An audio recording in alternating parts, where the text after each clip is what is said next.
अस्सलाम वालेकुम everyone. I hope everyone is good.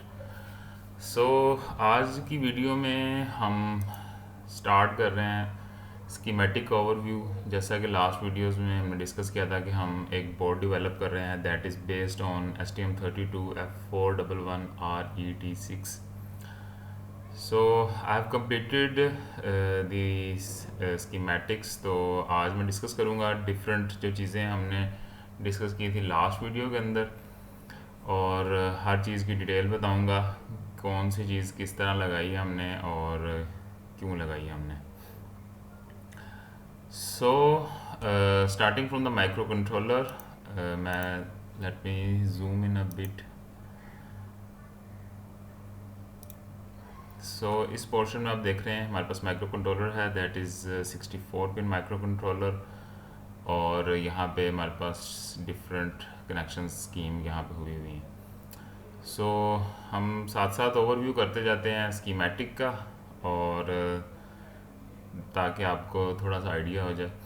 सो सबसे बेसिक जो चीज़ थी इसके अंदर वो ये था कि हमने यूज़र बटन्स लगाने हैं। सो यूज़र्स बटन, हम एक बटन है हमारे पास, और ये जो बटन 1 है that is connected to micro controller, और ये देखें यहाँ पे ये PB10 के साथ कनेक्टेड है।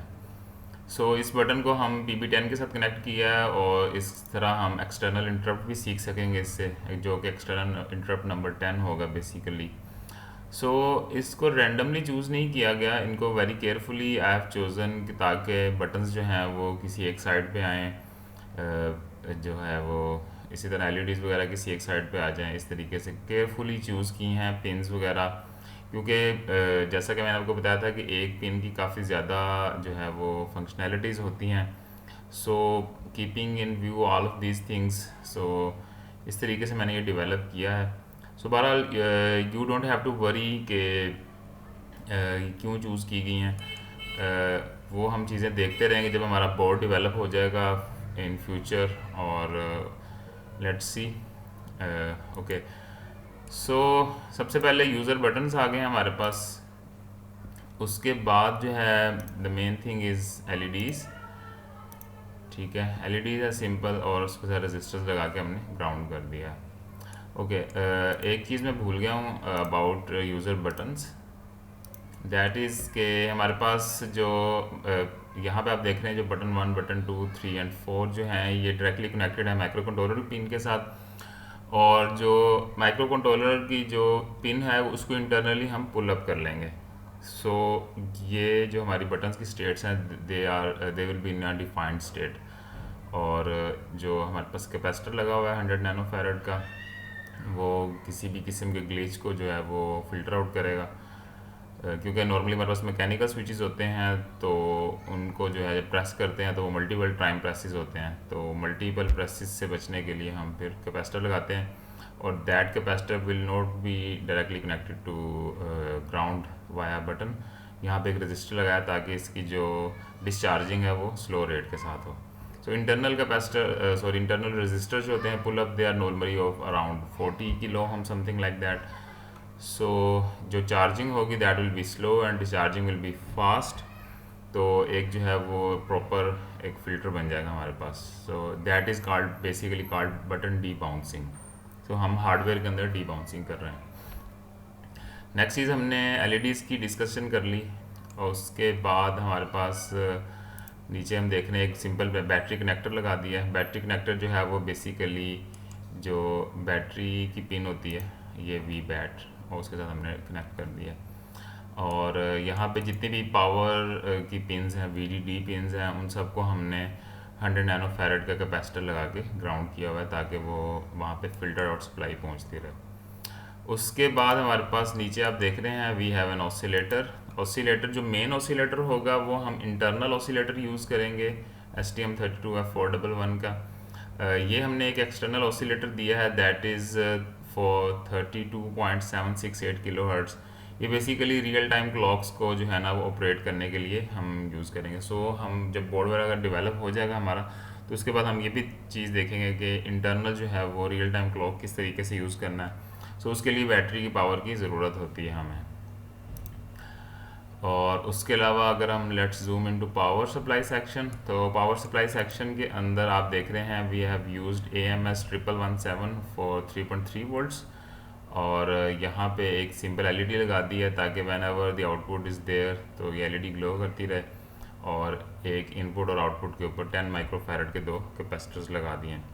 और जो हम मेन सप्लाई दे रहे हैं 3.3 वोल्ट्स की to the whole micro controller and everything which is using 3.3, that is going through an IDD। ये बेसिकली एक हमने जंपर लगा दिया है। सो बेसिकली अगर हम फ्यूचर में माइक्रो कंट्रोलर की करंट कंजम्पशन मेजर करना चाहें तो वो हम इजीली इसके थ्रू कर सकते हैं। Okay, on the right we have I2C।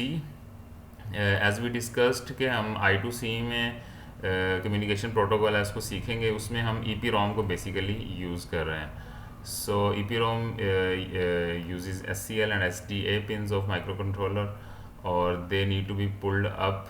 और ये हम 10 किलो हम को लगा के उनको पुल अप किया हुआ है। और ये एड्रेस की पिन्स होती हैं, हम इनिशियली उनका एड्रेस जो है वो 0 ही सेट किया हुआ है। So they are all connected to the ground. और बाकी जो 2 SCL SD की पिन्स हैं वो हमारे माइक्रो कंट्रोलर के साथ कनेक्टेड हैं। Below there we have buzzer हमने simply we could simply connect the pin of microcontroller to buzzer, but that is not recommended. So हम इसको कनेक्ट कर रहे हैं through a resistor and via a BJT that is 2 and tetra 2। और उसको हम simply इसको ऑन ऑफ करेंगे अपनी माइक्रो कंट्रोलर पिन के साथ। सो बज़र हो गया। बज़र के अलावा हमारे पास वी हैव SPI में वी डिस्कस्ड कि हम SD कार्ड को यूज़ करेंगे। सो जो SD कार्ड का एक मॉड्यूल है जो मार्केट में अवेलेबल होता है, तो उसकी जो हमने पिन आउट्स हैं वो इस तरह क्रिएट कर ली। सो वो उसी तरह हम सिंपली उसको लगा के यूज़ कर सकेंगे।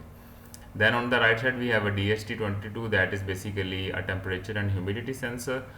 और उसकी सिंपल पिन आउट्स जो हैं वो हमने इसके साथ लगा के एक SIL कनेक्टर जो है वो ओपन छोड़ दिया।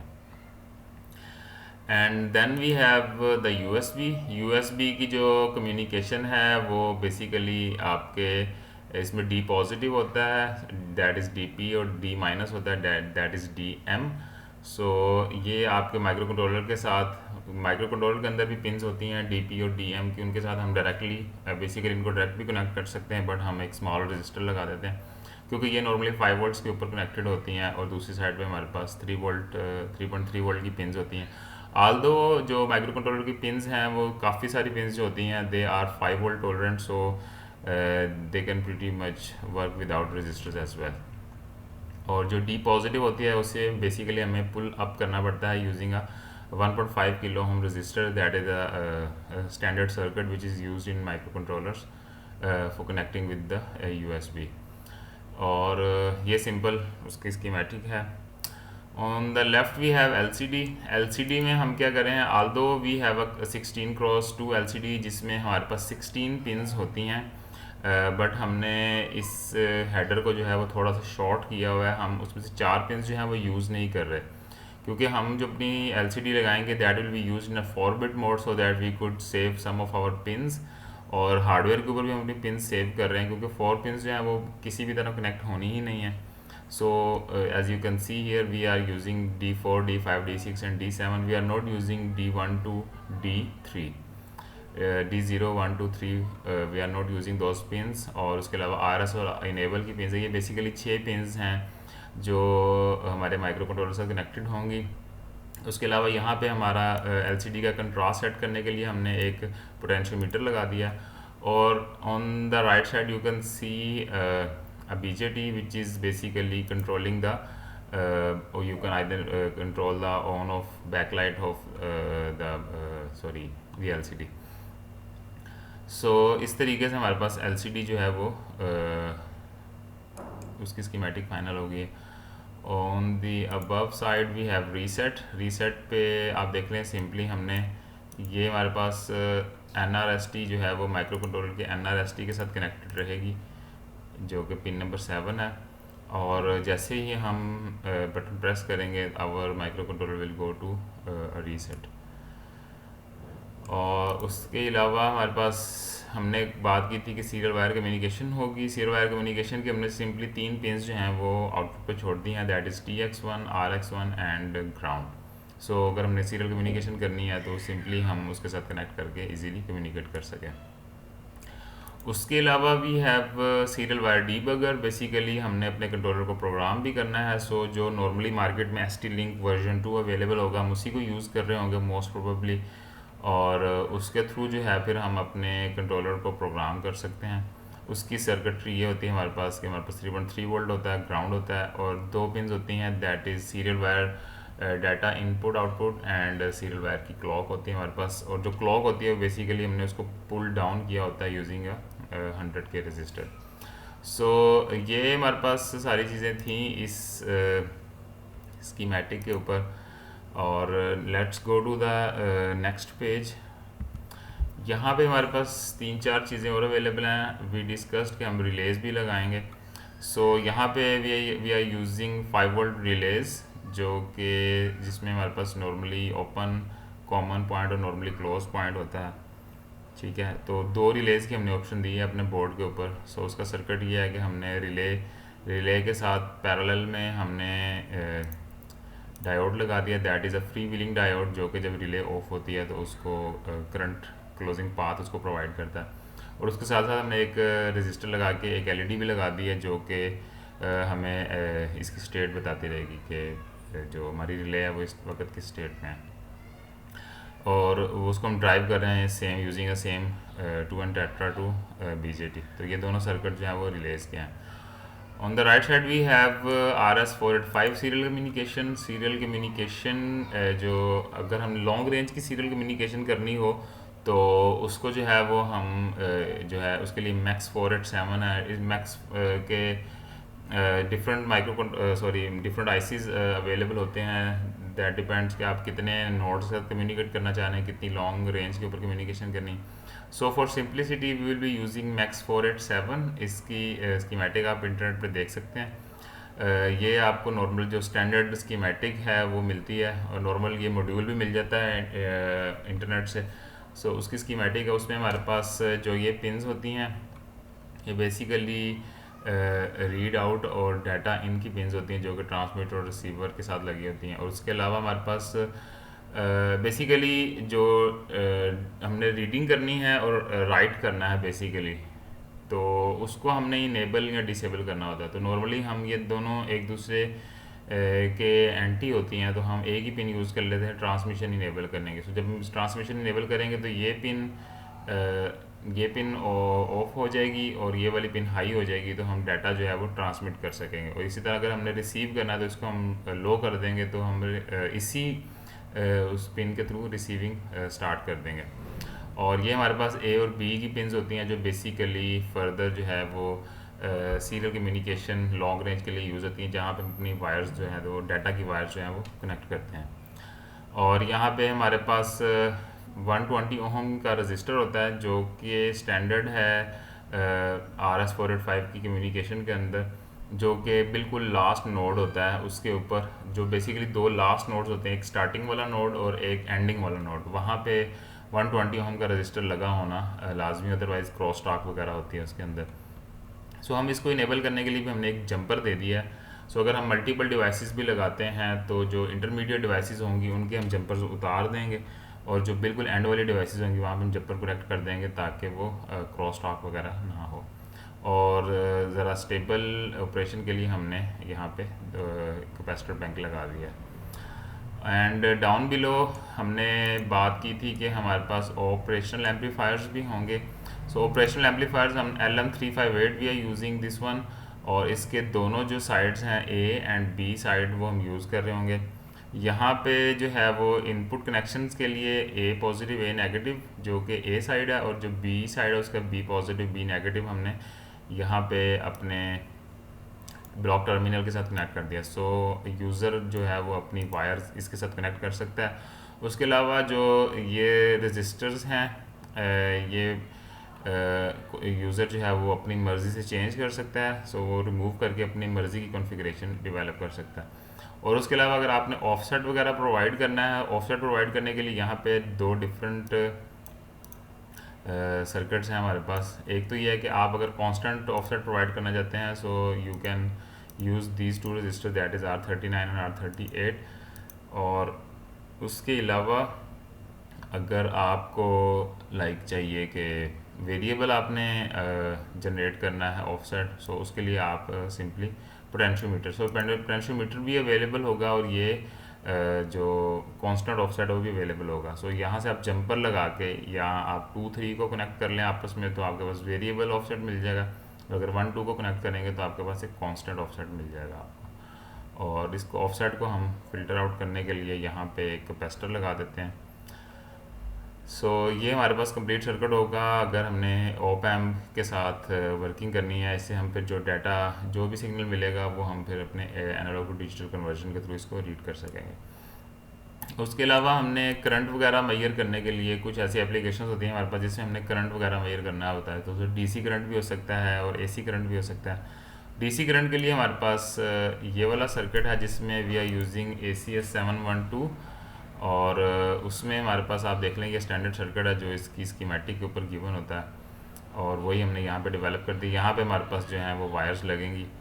और उसके अलावा जो अगर हमने एनालॉग हमने करंट मेजर करना है, तो उसके लिए हम करंट ट्रांसफार्मर यूज़ करते हैं। और करंट ट्रांसफार्मर का ये हमारे पास ये सर्किट होता है जिसमें हम उसको नॉर्मली ऑफसेट प्रोवाइड किया होता है of a certain voltage level. So यहाँ पे हम 3.3 वोल्ट की क्योंकि सप्लाई यूज़ कर रहे थे, तो हम उसके हाफ का उसको ऑफसेट प्रोवाइड कर देते हैं, और फिर हम इन रजिस्टर्स की वैल्यू अकॉर्डिंगली सेट कर लेते हैं जो कि हमारे पास CT की टर्न रेशो के मुताबिक होती है। So this is the whole schematic, और ये सारी चीज़ें जो हैं वो हम अपने बोर्ड के ऊपर लेके आ रहे होंगे। And I think that is it for today's video, or hopefully by the end of next week I will have developed the circuit board, and then I'll share with you guys कि वो किस तरीके से बनाया है और उसमें कौन कौन सी चीज़ें लगाई हैं, किस तरीके से लगाई हैं। होपफुली तब तक अगर कोई और चीज़ मेरे माइंड में आती है, अगर आप कोई सजेस्ट करते हैं कि ये चीज़ भी होनी चाहिए बोर्ड के ऊपर, so we still have couple of pins available, जैसे कि PA15 है, PC4 है, PC5 है, PC10 to 12 हैं। ये पिन्स अभी अवेलेबल हैं हमारे पास, तो हम देख लेंगे कि इनके ऊपर कौन सी चीज़ हम कोई और मॉड्यूल लगा सकते हैं या नहीं लगा सकते। So if you have any suggestion do tell me in the comment section, and I think that is it for today's video. और नेक्स्ट वीडियो तक के लिए अपना ख्याल रखिएगा। अगर आपको वीडियो अच्छी लगी है तो please do like the video, and if you are new to the channel, do subscribe it, share it with your friends, and take good care of yourself until the next video. Allah Hafiz.